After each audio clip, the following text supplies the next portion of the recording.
Ang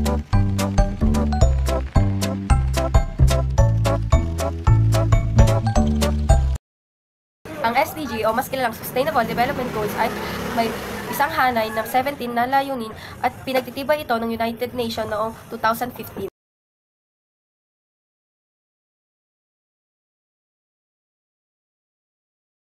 SDG number 1, walang kahirapan o no poverty.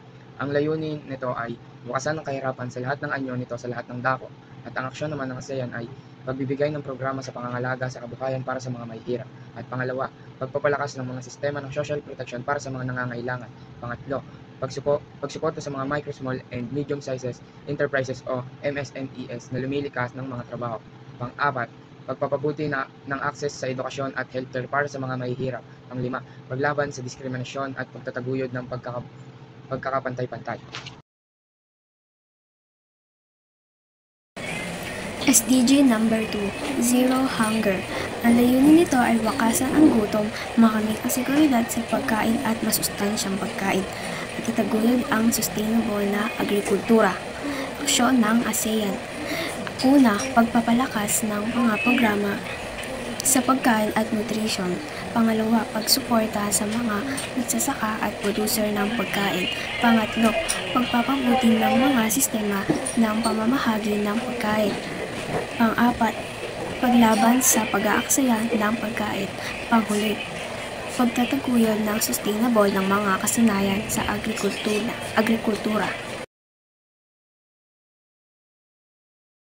SDG number 3, magandang kalusugan at kagalingan, good health and well-being. Layunin, matiyak na ang malusog na buhay at itaguyod ang kagalingan para sa lahat ng edad. Aksyon ng ASEAN, number 1, pagbubuti ng access sa healthcare services. Number 2, pagpapalakas ng mga sistema ng pangangalaga sa kalusugan. Number 3, paglaban sa mga sakit at epidemya. Number 4, pagtataguyod ng mga malulusog na pamumuhay. Number 5, pagpapabuti ng kalusugan ng ina at bata. SDG number 4, Quality Education layunin. Matiyak ang inclusive at suitable na kalidad ng edukasyon at itaguyod ang mga oportunidad sa pag-aaral sa lahat ng antas. Aksyon ng ASEAN. 1. Pagpapabuti ng akses sa edukasyon para sa lahat. 2. Pagpapahusay ng kalidad ng edukasyon. 3. Pagtataguyod ng lifelong learning. 4. Pagsasanay ng mga guro at edukator. 5. Pag-aalis ng mga hadlang sa edukasyon. SDG number 5, pagkapantay-pantay ng kasarian. Layunin, makamit ang pagkapantay-pantay ng kasarian at bigyan ng kapangyarihan ang lahat ng kababaihan. Action number 1, paglaban sa diskriminasyon sa kasarian. Number 2, pagtatakuyod ng pagkapantay-pantay sa edukasyon, trabaho, politika. Number 3, pagpapabuti ng kalusugan ng kababaihan. Number 4, pagbibigay ng kapangyarihan sa mga babae sa pamagitan ng edukasyon at pagsasanay. Number 5, pagtatakuyod ng mga karapatan ng kababaihan. Ang aksyon na ginawa ng ASEAN simula SDG 1 to 5 ay para sa isang pandaigdigang balangkas para sa pagkamit ng isang mas mahusay na hinaharap para sa lahat.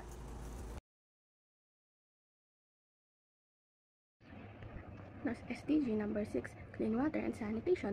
Layunin, matiyak ang availability at sustainable management ng tubig at sanitation para sa lahat. Aksyon ng ASEAN. Number 1, pagpapabuti ng akses sa ligtas na tubig at sanitation. Number 2, pag-iingat at pamamahala ng mga mapagkukunan ng tubig. Number 3, paglaban sa polusyon ng tubig.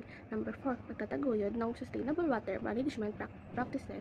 Number 5, pag-educate sa publiko tungkol sa kahalagahan ng tubig at sanitation. SDG number 7, abot kayang at malinis na enerhiya, affordable and clean energy. Layunin, matiyak ang reses sa abot kaya, maaasahan, napapanatiling at modernong enerhiya para sa lahat. Aksyon ng ASEAN.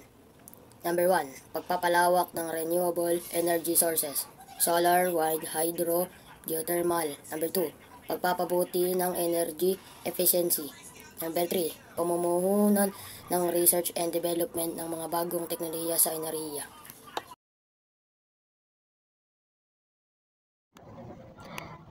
SDG, disenteng trabaho at paglago ng ekonomiya, decent work and economic growth.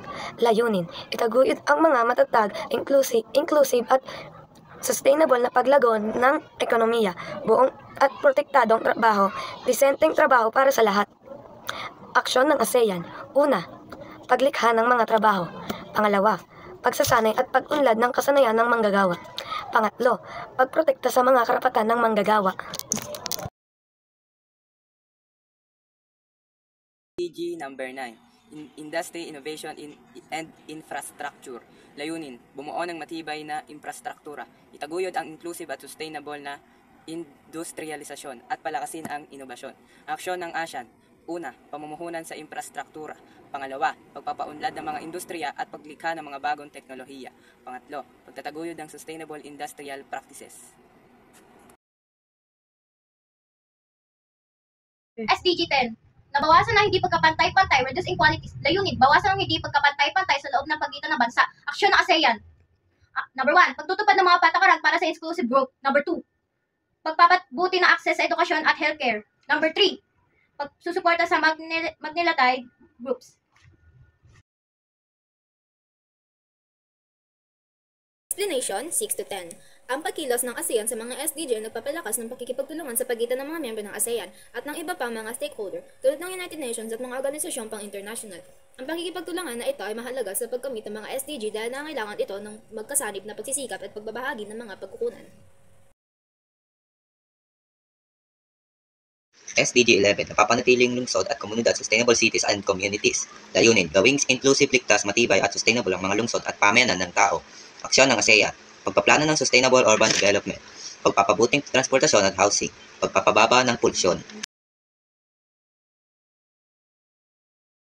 Sustainable Development 12, responsable sa pagkonsumo at produksyon.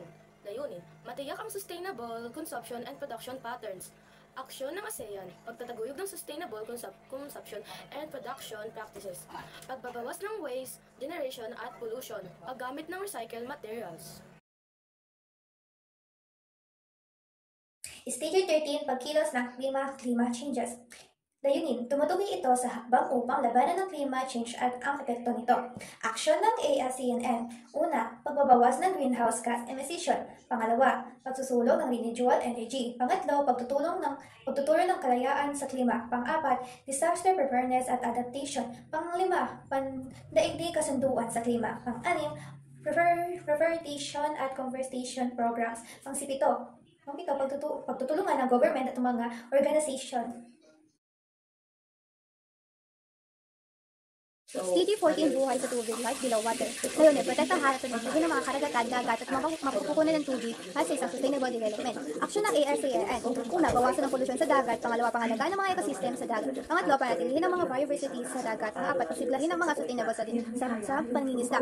Lima, palakasin ang mga pangangalaga sa dagat. SDG 15, buhay sa kalupaan, life of land. Layunin, protektahan, ibalik at taguyod ang mga sustainable na paggamit ng mga terrestrial ecosystem, mapanatili ang biodiversity at ihinto ang pagkawala ng kagubatan. Aksyon ng ASEAN. Number 1, protektahan ang mga kagubatan. 2, pangalagaan ng biodiversity. 3, itaguyod ang sustainable na paggamit ng lupa. 4, tigil ang desertification. 5, palakasin ang pangalaga ng biodiversity. Ang SDG ay naglalayong mapabuti ang kalidad ng buhay ng mga tao sa buong mundo. Ang ASEAN sa pamamagitan ng pagkilos sa SDG ay naglalayong mapabuti ang kalidad ng buhay ng mga tao sa rehiyon. Ito ay makakamit sa pamamagitan ng pagpapabuti sa kalusugan, edukasyon, trabaho at iba pang mga aspekto ng buhay. SDG 16, kapayapaan, katarungan at matatag na institusyon, peace, justice at matatag na institusyon. Layunin, makapayapaan, katarungan at matatag na institusyon. SDG 16 ay magtaguyod ng mapayapa at inklusibong lipunan para sa sustainable development, magbigay ng akses sa katarungan para sa lahat at bumuo ng epektibo, responsable at inclusive na mga institusyon sa lahat ng antas. Aksyon ng ASEAN, mabawasan ang kaharasan at krimen. Number 2, magbigay ng akses sa katarungan.